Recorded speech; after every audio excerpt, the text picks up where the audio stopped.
Antes de comenzar quiero contarte algo. Me gusta pensar que la mayoría de las cosas importantes de la vida están construidas sobre contratos invisibles. No hablo de papeles ni firmas. Hablo de ese acuerdo que se da en silencio cuando decides confiar en algo o en alguien. Cuando le dices sin decirlo, creo en ti. Los videojuegos no son la excepción. Cuando tú decides invertir tiempo en uno, no solo estás comprando entretenimiento, estás firmando algo. Le dices al estudio que lo hace, yo voy a estar aquí si tú también lo estás. Eso es un contrato emocional y como cualquier contrato tiene cláusulas, tiene condiciones y tiene consecuencias si se rompe. Esta es la historia de un juego que firmó uno de los contratos emocionales más grandes de la historia de los videojuegos. Lo rompió en pedazos durante años y luego, cuando el mundo lo había dado por muerto, volvió a tocar la puerta. Esta es la historia de Overwatch, y si te quedas hasta el final, creo que ya no vas a poder ver este tema solo como una historia de videojuegos.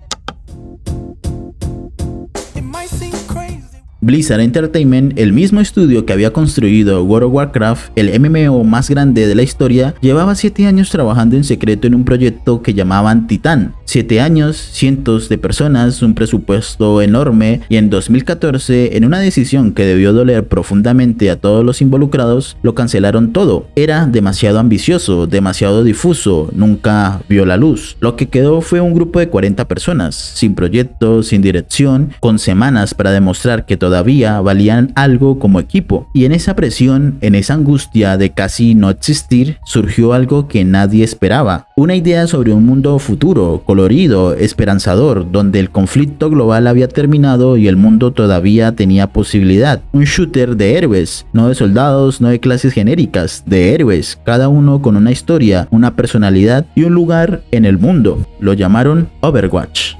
Como dato curioso, el 24 de mayo de 2016, Overwatch llegó al mercado. En su beta abierta previa al lanzamiento participaron 9.7 millones de jugadores. En el primer año generó más de $1.000 millones. Ganó el juego del año en 2016 en The Games Awards. En junio de ese mismo año superó a League of Legends como el juego más jugado en los PC Games de Corea del Sur, un país donde LOL era prácticamente una religión. Pero yo quiero que entiendas algo antes de continuar, porque hay una pregunta que vale la pena hacerse antes de hablar de los números, y es esta: ¿por qué? ¿Por qué un shooter más funcionó de esta manera? ¿Qué tenía Overwatch que los demás no tenían? Pues para responder eso, me gustaría hablarte de un concepto del que no se habla suficiente cuando se analiza la historia de este juego, y es el concepto de la identidad del jugador.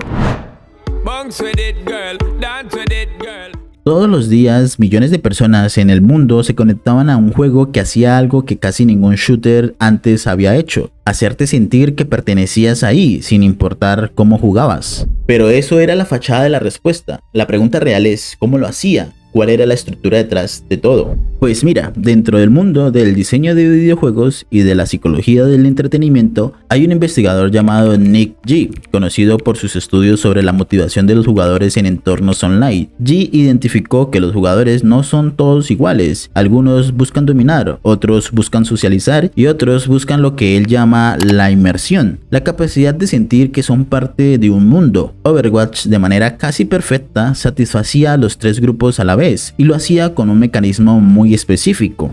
No elegías una clase, elegías una historia. En los shooters tradicionales, Counter-Strike, Call of Duty, Battlefield, tú eras un soldado, anónimo, intercambiable. El personaje era un vehículo, no una persona. Overwatch cambió eso completamente. Tracer no era solo una luchadora de largo alcance, era una mujer londinense gay, llena de energía, con un problema de desplazamiento en el tiempo, y una novia que la esperaba en casa. Reinhardt no era solo un tanque, era un caballero medieval alemán de 61 años que cuando joven pierde a su mentor, y ese acto traumático lo hace madurar y valorar la vida ajena. Desde ese momento su camino es responder a la llamada del deber y pelear por honor. Zenyatta no era solo un soporte, era un monje robótico que buscaba la paz interior mientras meditaba su lugar en el conflicto entre humanos y ómnicos, librando una batalla interna y externa al mismo tiempo. Yo, por ejemplo, jugaba con los hermanos Shimada, Hanzo y Genji, y si lo pienso con honestidad, no era solo por sus armas, las flechas y las espadas, sino por lo que representaban.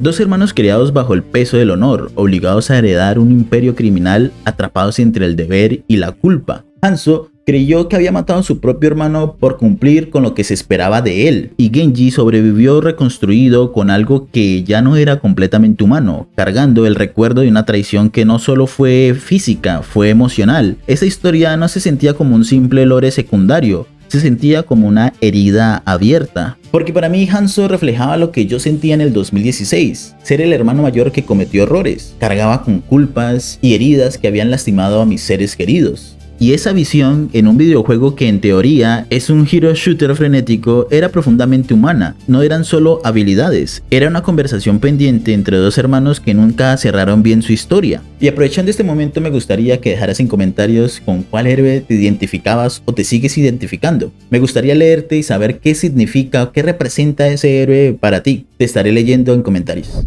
El juego te decía, elige a alguien que se parezca a lo que tú eres o a lo que tú quieres ser, y ese acto de elección era en sí mismo una declaración de identidad. Los investigadores de la Universidad de Utrecht que estudiaron la comunidad de Overwatch documentaron exactamente lo siguiente. Los jugadores construían vínculos emocionales no con el juego, sino con los héroes. Era una relación personal, no solo funcional. Pareciera que en ese contrato invisible de Overwatch no solo nos quisieran dar un juego competitivo, también nos querían dar un mundo con personas reales, donde vamos a poder elegir cuál de esas personas queremos representar. El juego llegó a gente que los videojuegos había ignorado. El propio Jeff Kaplan, director del juego, dijo en la conferencia de DICE de 2017, lo que nos importa era crear un juego, un universo, un mundo donde todos se sintieran bienvenidos. El objetivo era la inclusividad y la mente abierta. Y eso en el 2016, en la industria que aún sufría de los ecos del Gamergate, ese movimiento de odio que había intentado definir quién merecía llamarse gamer era un acto político sin gritar consignas. Overwatch ponía en su portada a Tracer, una mujer gay, con chaqueta naranja, no como un cameo, sino como la cara del juego. La investigadora Kim Lacina lo analizó directamente. Overwatch fue popular exactamente cuando el mundo político construía muros basados en la diferencia. El juego construía un mundo basado en la cooperación de esa misma diferencia. Había una egipcia de 60 años como personaje de Sniper, había una hacker latina, había un monje robótico de Nepal, y nadie le parecía raro, porque el mundo del juego los trataba a todos como igualmente reales, igualmente importantes. Aquí está algo que no se menciona suficiente. Overwatch no tenía campaña de historia, no había cinemáticas dentro de las partidas, no había misiones narrativas. El lore, la historia del mundo, existía en cortometrajes animados gratuitos en YouTube, en cómics publicados en línea, en las interacciones de voz entre héroes dentro de cada partida. Y eso, paradójicamente, lo hizo más poderoso. Los investigadores Good y Klastrup, que estudiaron comunidades transmedia, documentaron que cuando la narrativa no está completamente contenida en un producto, los fans se convierten en agentes activos de ella, la construyen, la expanden, la discuten. El short animado de Ana, una madre que finge su muerte para proteger a su hija, acumuló decenas de millones de visitas. El de Genji y Hanzo, dos hermanos separados por la traición y la culpa, generó discusiones filosóficas en Reddit durante semanas. Eran episodios de una serie que Blizzard estaba contando de a poco. Y esa serie se sentía viva, porque tú también participabas en ella cada vez que jugabas. Y en el centro de todo este sistema había un hombre que no se comportaba como un director de videojuegos. Se sentaba frente a una cámara web en una habitación sin producción y hablaba con su comunidad como si fueran sus amigos más cercanos. Le llamaban Papá Jeff. Su nombre era Jeff Kaplan, y él, más que cualquier mecánica o cualquier personaje, era la personificación del contrato. Era la prueba de que al otro lado del juego había alguien que genuinamente quería que lo que habían construido juntos, comunidad y estudio, durara para siempre.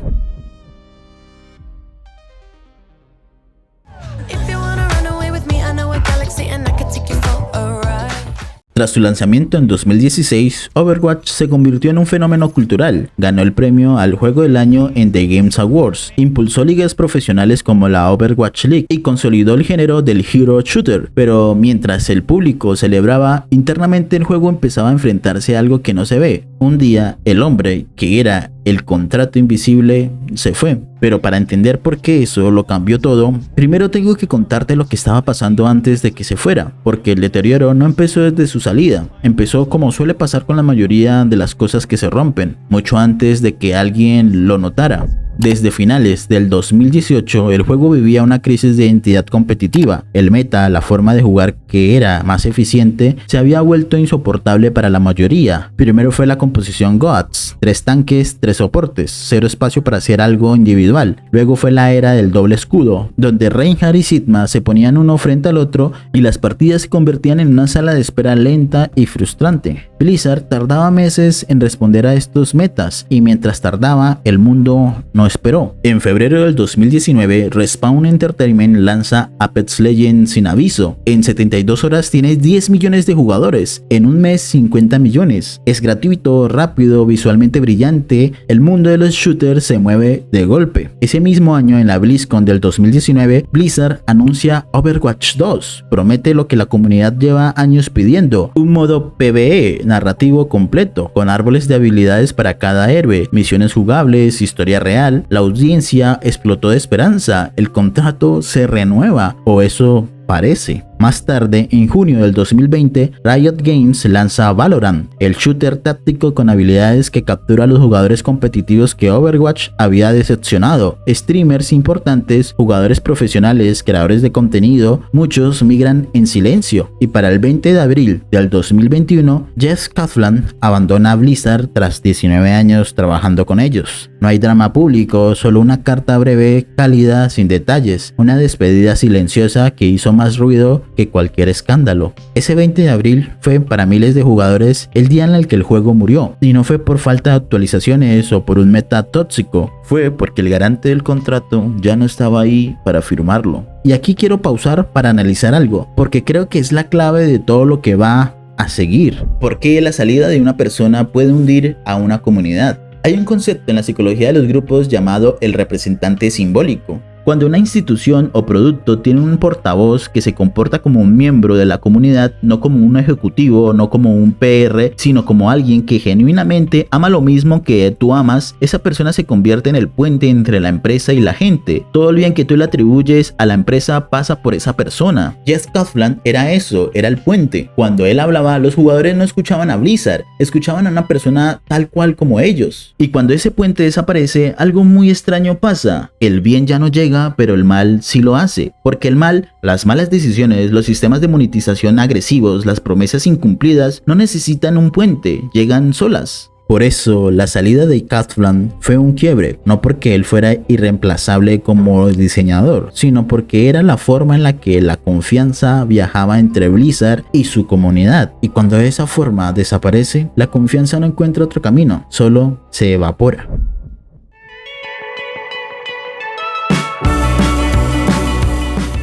Cuando Overwatch 2 llegó el 4 de octubre del 2022, ya nadie llegó a recibirlo con la misma ilusión del 2016. El lanzamiento tuvo algo que no esperaba nadie. Llegó de noche, sin aviso, y simplemente apagó el servidor del Overwatch 1. Así, sin ceremonia, sin tiempo para despedirse, el juego por el que miles de personas habían pagado $40 en una industria donde los juegos gratuitos ya eran la norma, simplemente desapareció. No lo actualizaron, lo borraron. A día de hoy no puedes comprar Overwatch 1 en ningún lugar del mundo, no existe. Y eso como decisión fue un error que va más allá de lo práctico, porque destruir el original para dar paso al sucesor sin ofrecer una transición digna es, en términos del contrato emocional, el equivalente a decir al jugador: lo que viviste antes no nos importa, empieza de cero y agradécenos. Pero eso solo fue la primera de las cláusulas rotas, porque la lista siguió. Con esta transición burda llegaron los pases de batalla. Los héroes que antes llegaban gratis ahora estaban bloqueados detrás de temporadas. Ahora los cosméticos que antes se obtenían jugando con las cajas de loot, imperfectas como eran pero presentes, ahora costaban $20, $30, $50. La transición de un juego a otro fue muy torpe. Otro cambio significativo fue el reemplazar el modo del juego principal. Pasó del combate de 6 vs 6 a 5 vs 5. Todo el sistema de cajas de botín fue eliminado, como dijimos antes, y sustituido por un modelo free to play. Algunos defendieron el cambio como modernización, otros lo sintieron como una pérdida de la identidad. Y aquí hay que ser honestos, no todo fue negativo. El juego ganó un pico masivo de jugadores al convertirse en gratuito. Eso es verificable, pero el entusiasmo inicial se fue desinflando cuando los jugadores que habían esperado 3 años la gran promesa del modelo PvE empezaron a hacer las preguntas que nadie en Blizzard quería responder.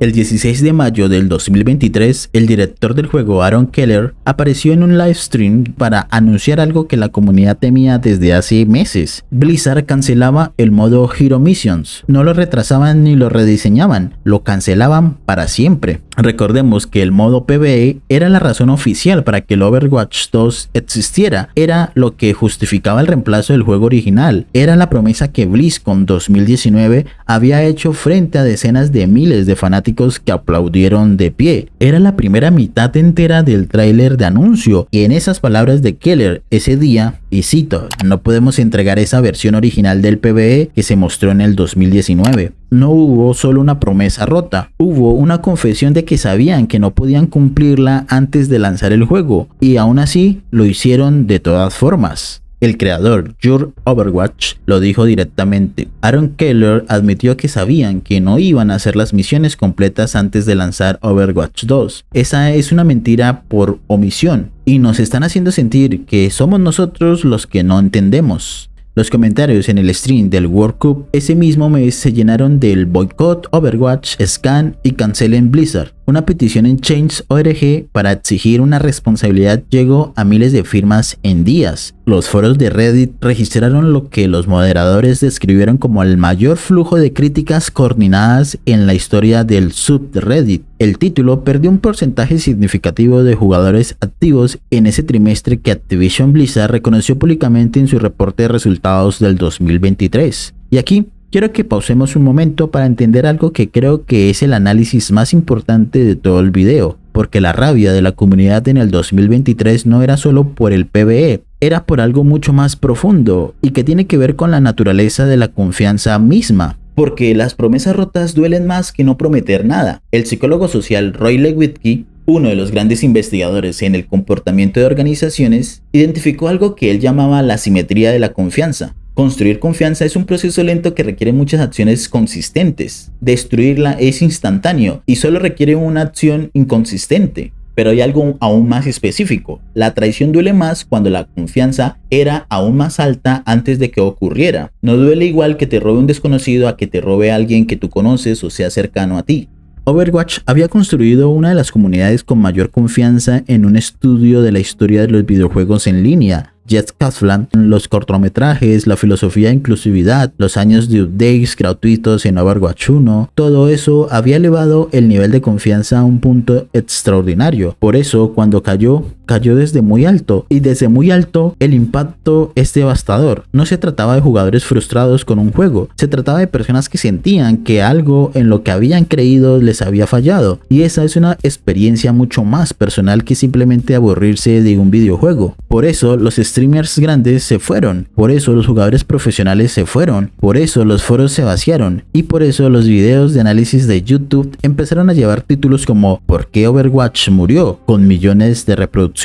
Pero hubo quienes no se fueron. Y esto es lo que más me importa de toda esta historia, porque cuando el mundo abandona algo que ya no da resultados, siempre quedan algunos, y esos algunos son casi siempre los que ven algo que los demás no pueden ver todavía. Creadores como Setsuko, como Angrod, como Toniki, en la comunidad hispanohablante, personas que habían construido su identidad creativa alrededor de Overwatch y que, cuando llegó el momento de elegir entre seguir la corriente o quedarse en el estadio casi vacío, eligieron quedarse. Setsuko, creador de contenido, siguió produciendo contenido de Overwatch cuando la comunidad en español ya había migrado masivamente. Sus números caían, su fe no. Angrod, jugador y analista, mantuvo vivo el análisis competitivo y el amor por el juego en momentos donde era más fácil y más rentable hablar de otra cosa.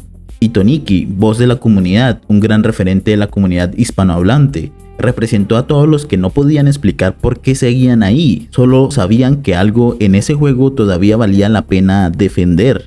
Quiero que te quedes con una imagen. Imagínate un estadio enorme que en su mejor momento había estado completamente lleno y ahora está completamente vacío. Hay basura en sus pasillos, las luces parpadean y en la cancha todavía hay algunos jugando. No porque alguien les obligue, no porque les paguen, sino porque ese estadio fue alguna vez el lugar más importante de su mundo y no están listos para que eso deje de ser verdad. Eso eran Setsuko, Angrod, Toniki y miles de jugadores anónimos que siguieron conectándose cada día a un servidor con menos partidas, con menos gente, con menos energía. Y entonces en diciembre del 2024 llegó lo que parecía el golpe definitivo. Marvel Rivals, un shooter de héroes gratuitos con Iron Man, Spider-Man, Hulk, Thor, entre otros, desarrollado por NetEase con una producción enorme. Llegó en diciembre y en esas semanas tenía más jugadores en Steam que Overwatch en toda su historia en esa plataforma. En enero del 2025, Overwatch 2 perdió el 40% de sus jugadores activos en cuestión de semanas. Los titulares fueron crueles y directos: Overwatch Killer, el final de una era, ya es oficial, Overwatch está muerto. Y yo, viendo esto, pensé que sí, que esta vez era el final de verdad, pero gratamente me equivoqué.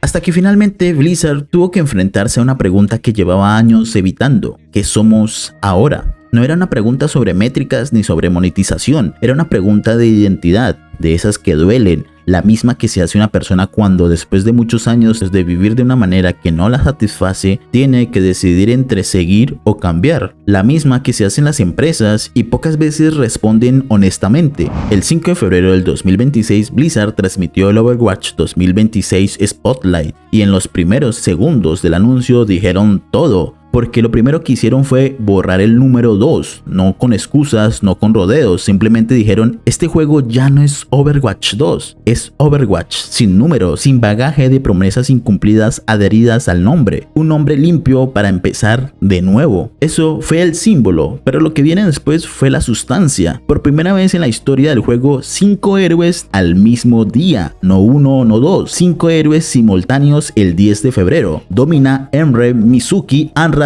y la esperadísima gata Jetpack Cat. 3 del lado del Talon, 2 del lado de Overwatch, cada uno con su propio arco narrativo dentro de la historia del año, y con ellos llegó algo que la comunidad llevaba años pidiendo en silencio: un arco narrativo completo, no episodios sueltos, no eventos desconectados, una historia con inicio, desarrollo y cierre que se contaría a lo largo de 6 temporadas durante 2026, llamada El Reinado de Talon. En la cinemática de lanzamiento, la primera en años, Vendetta derrota a Dawnfist, le corta el brazo mecánico y toma el control de Talon mientras Winston recibe la notificación de una invasión en Gibraltar. No es un tráiler, es el inicio de una serie. Además, cómics, historias cortas, trailers de héroes interconectados con un story tab dentro del juego que centralizaba todo el contenido narrativo en un solo lugar. El directivo Aaron Keller lo dijo sin ambigüedad: vamos a estar en sincronía con lo que ocurre en la historia durante todo el año. Los mapas cambiarán, las líneas de diálogo cambiarán, el mundo va a evolucionar. El 10 y 11 de febrero del 2026, Overwatch alcanzó su récord histórico de jugadores simultáneos en Steam, más de 165,000, más del doble de su pico anterior. El juego entró al top 20 de los más jugados en Steam,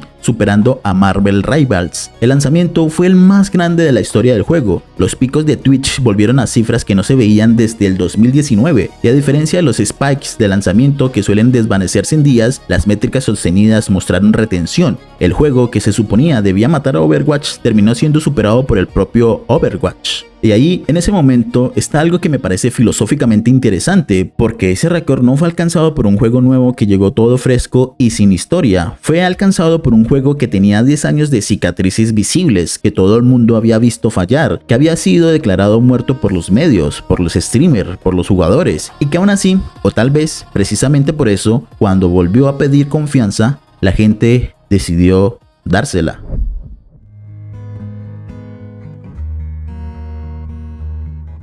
Y desde ese día, 10 de febrero, el mundo que había abandonado Overwatch empezó a volver. No todos, no con la inocencia del 2016, porque esa ya no existe, pero volvieron. Y los que nunca se fueron: Setsuko, Angrod, Toniki y los miles de jugadores anónimos y nuevos creadores de contenido que siguieron conectándose a servidores semivacíos, que siguieron subiendo clips en comunidades pequeñas, que siguieron diciendo: este juego todavía tiene algo. Cuando nadie los escuchaba, de repente dejaron de ser los raros, de repente eran los que habían visto algo antes que los demás. Y eso me parece importante analizarlo, porque yo creo que hay algo muy específico en el tipo de persona que se queda cuando todos se van. La psicóloga Carol Dweck, conocida por su investigación del Growth Mindset, propone que las personas con mentalidad de crecimiento no evalúan el valor de algo solo por su estado presente, lo evalúan por su potencial, por lo que fue en su mejor momento y por lo que podría volver a ser si las condiciones cambiaran. Los jugadores que se quedaron en Overwatch durante sus peores años no eran ingenuos, muchos sabían perfectamente que el juego estaba en crisis, pero habían vivido la versión máxima de lo que ese juego podía hacer. Esa sensación del 2016, 17 y 18 y esa experiencia de referencia seguía viva en ellos. No se quedaban por el juego que existía en el 2023, se quedaban por el que recordaban y por la posibilidad, por pequeña que fuera, de volver a verlo. Eso no es ingenuidad, es en términos psicológicos fidelidad al potencial, y es una de las formas más raras y más valiosas de amor. Blizzard, por su parte, prometió que Overwatch sería a partir de ahora un forever game, un juego sin fecha de caducidad, sin números al lado del nombre, que evoluciona año a año junto a sus jugadores. 10 héroes en 2026, un arco narrativo completo por año, la llegada a Nintendo Switch 2, los campeonatos mundiales de regreso, una interfaz rediseñada desde cero por primera vez en 10 años, y a diferencia del 2022 y 2023, la mitad de lo prometido llegó el primer día. Eso no borra lo pasado, pero sí es una forma distinta de hablar. No es el Overwatch del 2016, ese mundo ya no regresa, ningún mundo regresa exactamente como era, y como dice el dicho, no te bañas dos veces en el mismo río, pero hay algo hermoso en este nuevo Overwatch, algo que el del 2016 no podía tener. Sabe lo que es perder, sabe lo que es romper un contrato y está construyendo algo nuevo sobre ese conocimiento, no a pesar de él. ¿Y qué es lo que esta historia dice de nosotros? Pues verás, cuando empecé a investigar todo esto, pensé que era una historia más de un producto que falló y se recuperó, un caso empresarial frío, pero mientras más cavaba, me daba cuenta que era una historia mucho más humana. Era una historia sobre qué pasa dentro de nosotros cuando algo que amamos empieza a apagarse, y sobre la decisión silenciosa, casi invisible, de no apagarnos con ello. Tú sabes de qué te estoy hablando, no necesariamente tiene que ser un juego, puede ser un proyecto en el que tú creías y no despegó. Puede ser una etapa en tu vida que se sintió estancada por años. Todos hemos estado en ese lugar donde las cosas que nos importan empiezan a fallar y el mundo con toda la lógica nos dice que es momento de soltar. Y la parte más difícil no es cuando las cosas se rompen, la parte más difícil es el silencio que viene después, ese periodo largo gris donde ya no sabes si lo que sientes es esperanza o simplemente incapacidad de soltar, donde seguir parece ingenuo y rendirse parece una traición a todo lo que invertiste. Eso era Overwatch entre el 2022 y 2025. Y eso era Setsuko, Angrod, Toniki y muchos jugadores anónimos que diariamente se conectaban a servidores que el mundo decía que estaban muertos. No porque ellos fueran ciegos al problema, ellos lo veían claramente, sino porque algo dentro de ellos les decía que ese periodo gris no era la historia completa. Y resulta que tenían razón. Hay un concepto en la psicología que me parece que define exactamente lo que vivieron esos jugadores y lo que muchos de nosotros vivimos en nuestros propios momentos difíciles. Se llama esperanza activa y no es optimismo, el optimismo es pasivo, es creer que las cosas van a mejorar solas. La esperanza activa es distinta, es la capacidad de seguir tomando decisiones, seguir apareciendo, seguir invirtiendo en algo, aun cuando los resultados todavía no son visibles. Es fe con movimiento, es resiliencia con dirección. Eso es lo que hicieron los que se quedaron, no esperaron sentados a que Blizzard arreglara el juego, siguieron creando contenido, siguieron jugando partidas, construyendo comunidad en los márgenes, y cuando el cambio llegó, estaban ahí, no como espectadores, sino como los que habían mantenido la llama viva durante años. ¿Cuántas veces en tu vida has estado en ese periodo gris? Ese lugar donde algo que te importa está roto, los resultados no aparecen y el mundo te dice que ser sensato significa rendirse. Y te pregunto, ¿cuántas veces te has rendido justo antes de que llegara el cambio que aún no podías ver? Porque la resiliencia no se ve bonita desde dentro se siente como terquedad, como ingenuidad, como no saber cuándo parar. Solo desde afuera, cuando el periodo gris termina, se ve como lo que realmente era, la decisión más valiente que alguien puede tomar, la de seguir apostando por algo cuando los números no lo justifican, la de mantener viva una esperanza que todavía no tiene evidencia. Overwatch en el pasado febrero del 2026 no es la historia de un juego que resucitó. Es la historia de todo lo que tuvo que resistir para llegar hasta ahí, de los jugadores que no se fueron, del equipo que tuvo que mirar sus propios errores de frente y decidir construir algo diferente con ellos. Y hay una frase del escritor Albert Camus que creo que lo resume mejor que cualquier análisis. En medio del invierno, aprendí por fin que había en mí un verano invencible. Overwatch pasó años en ese invierno, y los que se quedaron llevaban ese verano dentro, aunque afuera todo estuviera congelado. Lo que necesitaba Overwatch no era un simple perdón, necesitaba reconocer sus errores y dejar de lado el orgullo del pasado y comenzar a creer en el potencial que tenían, así como la comunidad del juego aún creía y tenían fe en ese potencial que habían visto hace muchos años. Y esa capacidad de mantener la esperanza en lo que todavía no es, pero puede ser, no es solo la historia de un videojuego, es la historia de cualquiera que alguna vez decidió no rendirse antes de tiempo.